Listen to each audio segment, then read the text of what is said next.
All right, welcome back to College Football Addiction. I've got Clay Fink. We're going to diagnose a little bit of what's going on at Florida State, what's going wrong there. Appreciate BetUS for their support on this video. Clay, how you doing, man? I'm good. I'm good. Well, I've been better last season, I suppose, but Yeah. I'm good. All things considered, you doing well outside of 3 or 6 hours on Yeah. Saturday. You can check Clay out over at Knowles247. You can also follow on Twitter or X, wherever you call it, Clay_Fink. Man, you got some pushback on this, and we'll jump right into it.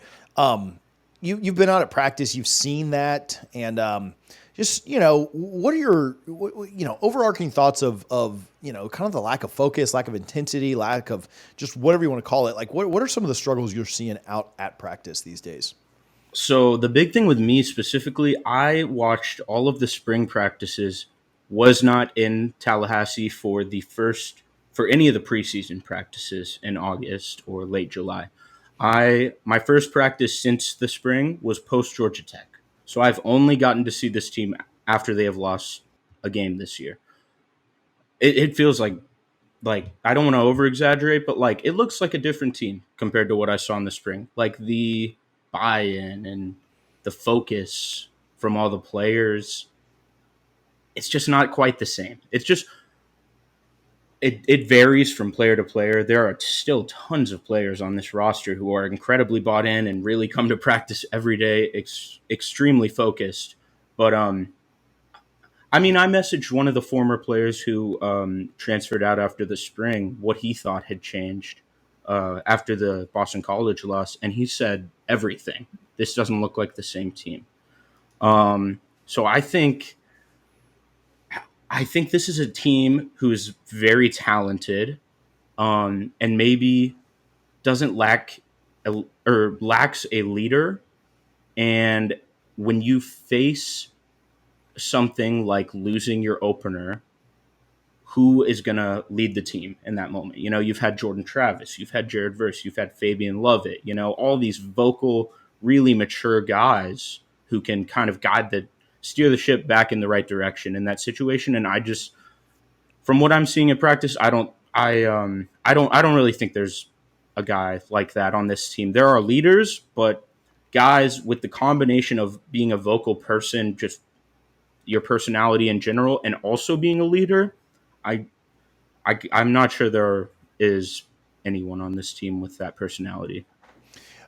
Certainly not going to ask you to like name names or point people out, but just when you see like that lack of focus, lack of just intensity, like is that something the coaches are actively like trying to like combat or counteract in practice? I mean, because if you're seeing it, they're certainly seeing it. Right. Or is it man, the coaches only have so much time between trying to actually make them play the right way or instruct. Like what are the coaches' responses to that? I would say basically every practice until the practice before Memphis.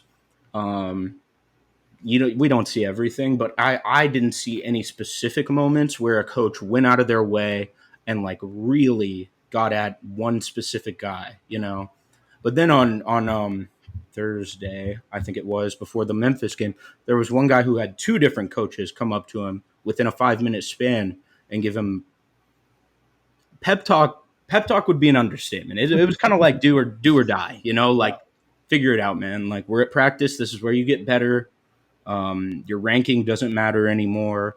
We're in college, like 3 years in now. Yeah, I mean,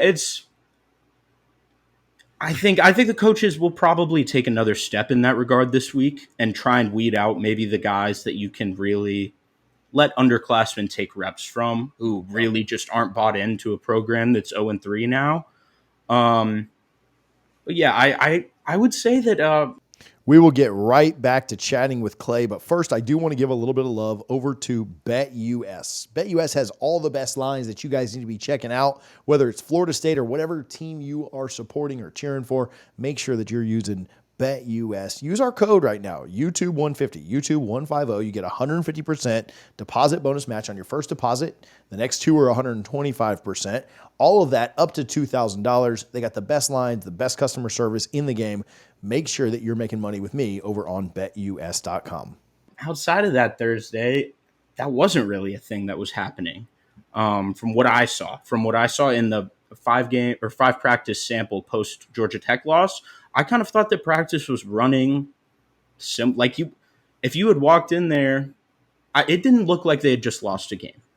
You kind of expect the dynamic, just the urgency from the coaches and the staff, and how everybody's carrying themselves to change after losing to a team that you were double-digit favorites against. And I haven't really seen that since then. So how much of the you mentioned leadership, you mentioned that vocal leadership. Florida State certainly feels like they've been punched in the mouth, and they certainly have not responded incredibly well to that. Whereas teams in the past would maybe get hit in the mouth and then come out and respond differently. Practice would feel different, games would feel different. I think all of the fan base thought like, okay, well, you got punched in the mouth against Georgia Tech, like you're going to come out and beat the crap. Like it's a bad day to be a Golden Eagle, right? Like you're going to go out and beat the crap out of Boston College. And certainly wasn't the way we responded. How much of that is an issue, which is a major issue, right? Like the response and just the focus on the team. Definitely.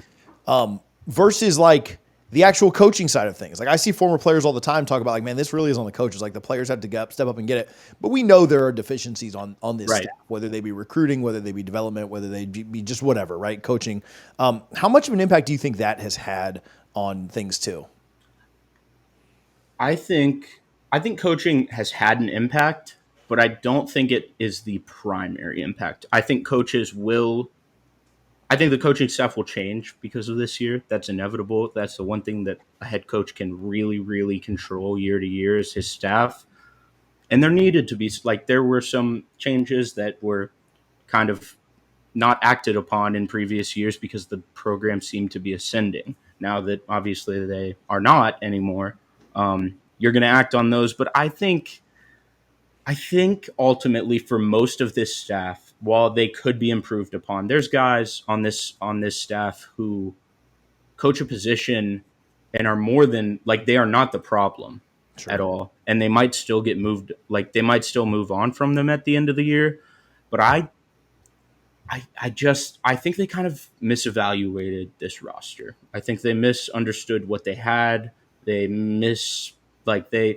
moved the expectations a bit higher than maybe you would have expected on December 3rd when FSU gets snubbed and, obviously all these guys are going to opt out. And you kind of, I didn't have very high expectations for 2024 FSU until around when the portal had closed. Like the way that it was being talked about this roster, I don't think it was ever quite on that level. And we were fooled. Everybody was fooled. So I think coaching is a very big part of it. And I do think there will be like moves made because of it at certain positions.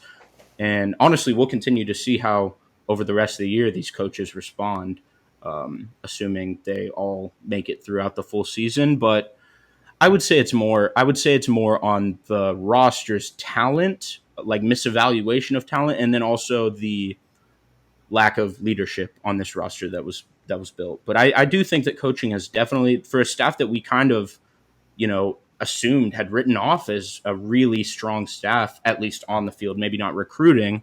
It's definitely been disappointing. Yeah. So go back to the leadership point, and we'll wrap up here in a minute. But the leadership point that you made, are there some guys? I kind of agree with you. Like it doesn't feel like that vocal leader has ascended or could even be out there. And DJ's a quiet guy, right? So as your quarterback, like are guys like trying to? Have you seen anybody even like try to fake it? Like, man, I know I'm not this guy, but I'm gonna. And you don't have to name it. He's certainly not asking for names. But like, is anybody even trying to like take that role, or are younger guys, trying to take that role? I'm actually glad you asked that. I think that might be a good way to sum up part of the difference between what I saw in the spring as opposed to after this team being 0-1 at practice. There's a couple guys on this team who maybe are open to becoming more of a leader in their final year or last couple years. They could come back next year. but are more quiet people who are really pushing themselves to try and, help the young guys just really be more vocal in the spring.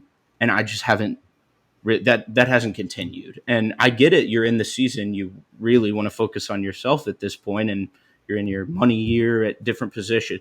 This is guys offense and defense. The offensive line has a couple really strong leaders who are quiet dudes. AZ, quiet dude. Fintrell, quiet dude. Like Shaheem is pretty much the only vocal leader to any extent on this team right now. But I think you did see more players kind of faking it in the spring. And I think they were trying to fake themselves into that tendency and improve themselves because they knew that was necessary. And I think that's like a philosophy thing. I don't know, psychology. You gotta change personalities almost. I don't know. So yeah, not everybody's going to go out there and be Jameis Winston, right? Right. As good as he was, Jameis is the epitome of it, right? Right. But it's hard to fake that, right? Right. Because your teammates just look at people don't even look at Jameis weird when he does weird stuff now because they know that that's who he is. That's what you go out there and try and be him. It's not going to go over well. People know you're fake, right? Right. And so it's not even the fans, this team doesn't have any leaders, just a bunch of losers. Well, no, it's just not their personality, right? Like that, you can't. That's going back to the coaching. That's more on coaching to develop. I mean, not even develop some of those guys to make sure that your roster has those guys, right? And some of those alphas, because you can't make a kid that's not an alpha into one. Exactly. So, that's just not sustainable, especially at the prime position in quarterback. I think that might have been where they missed the most, is DJ on and off the field.